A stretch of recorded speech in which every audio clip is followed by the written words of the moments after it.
अब परमात्मा ने जब हम यहाँ आ गए, हम मरने लगे, जब हमें बहुत दुख हुआ। क्यों मर रहे हैं? एक व्यक्ति के बारे में बताते हैं, एक राजा बना और लाख वर्ष तक जीवित रहा, लाख वर्ष तक राजा ही रहा और मरने लगा। जब उससे यमदूत लेने आए तो उसने कहा मुझे एक सांस और दे दो।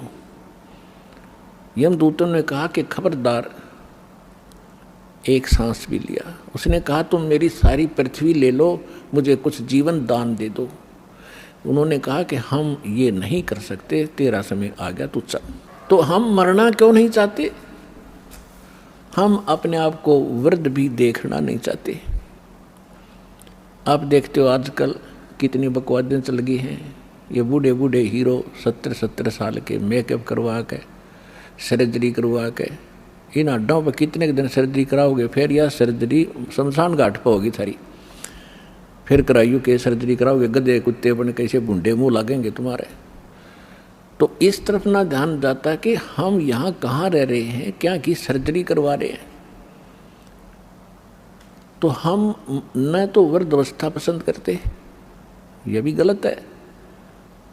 अब देखो, बालकपन में ज्ञान नहीं, और जब जवानी होती है, जब बकवाद करवाता काल सारी समझ में आती, तरीके आगे बुरी भी बनेगी, कोई कह तो भी नहीं समझ में आती, क्योंकि तब तक हमारी बुद्धि काल प्रेरणा से प्रेरित रहती है। जब हम कबीर साहब की शरण में आ जाते हैं, फिर हमने सारा समझ में आता है हमारे साथ क्या बनने वाला है।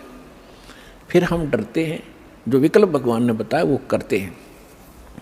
तो यहाँ जब हम वहाँ से आगे, हम बहुत दुखी हुए, रोने लगे, हाहाकार मची।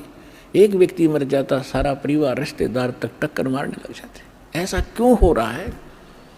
बहुत बुरी बात है ये मृत्यु, पर हो रही है। और जो रो रहे हैं वो भी मरेंगे एक दिन। तो परमात्मा ने ये सारा ज्ञान हमें बताया कि बच्चों, तुम ऐसे स्थान पर रहा करते जहाँ मृत्यु नहीं होती थी। आप ऐसे स्थान पर रहते थे जहाँ वृद्धावस्था नहीं होती।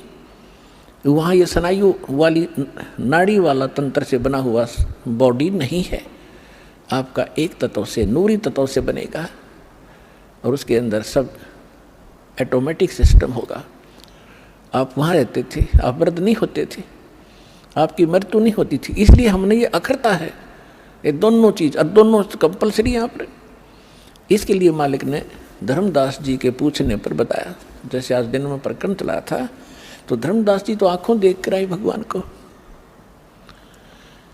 और धर्मदास जी ने पूछा कि भगवान, अब तो मैं आपको पहचान चुका हूँ, you are God, you are complete God, आप पूर्ण परमात्मा हैं, अब तो शंका रही ही नहीं।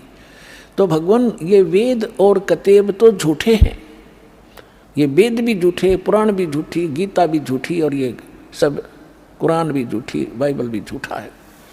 क्योंकि उन सब के अंदर, जैसा कि हमने हिंदू धर्म के अपने वेदों में सब पढ़ा, जैसा हमारे गुरुओं ने बताया, उन्होंने बताया कि ब्रह्मा विष्णु महेश परमात्मा है, कंप्लीट गॉड है, ये अजन्मा है, इनकी जन्म मृत्यु नहीं होती। और भगवान, वास्तविकता ये है कि आप गॉड हो, ये झूठे हैं वेद और कतेब। परमात्मा ने कहा नहीं, वेद कतेब झूठे नहीं भाई, झूठे हैं जो समझे नहीं। ये चारों वेद मेरी महिमा गाते हैं। परमात्मा कहते हैं कि वेद मेरा भेद है, मैं ना मिलो वेदन के माही, और जौन वेद से मैं मिलो, ये वेद जानते नहीं। ये चारों वेद मेरी महिमा से परिपूर्ण हैं, लेकिन इन वेदों में वर्णित विधि से मेरे पाने की, सतलोक जाने की विधि नहीं है, वो मार्ग नहीं है, मंत्र नहीं है, जिस कारण से मैं इन वेदों में वर्णित विधि से मेरी प्राप्ति नहीं हो सकती। लेकिन ये वेद कतेब और पुराण भाई झूठे नहीं, झूठे ये हैं तुम्हारे गुरु जो इनको समझ नहीं सके, नकली।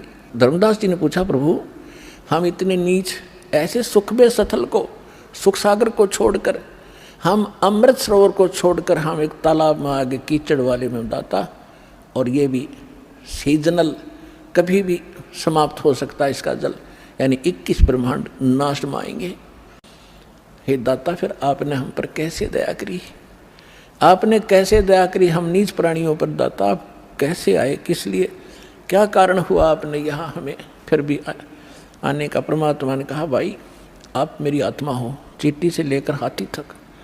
आज जितने भी काल ने आपको बांट दिया, हिंदू मुस्लिम सिख ईसाई ना जाने कितने धर्म बना दिए और नाना प्रकार की पंथ बना दिए, एक दूसरे के दुश्मन बना दिए, जीव को जीव खा रहा, पशुओं को मनुष्य खा रहे हैं। तो ये सभी मेरी आत्माएं हैं। अपने का दुख अपने को होता है। जिसको तुम भगवान मान बैठे ये भगवान नहीं है, ये स्वयं काल है। खुद कहता मैं काल हूं।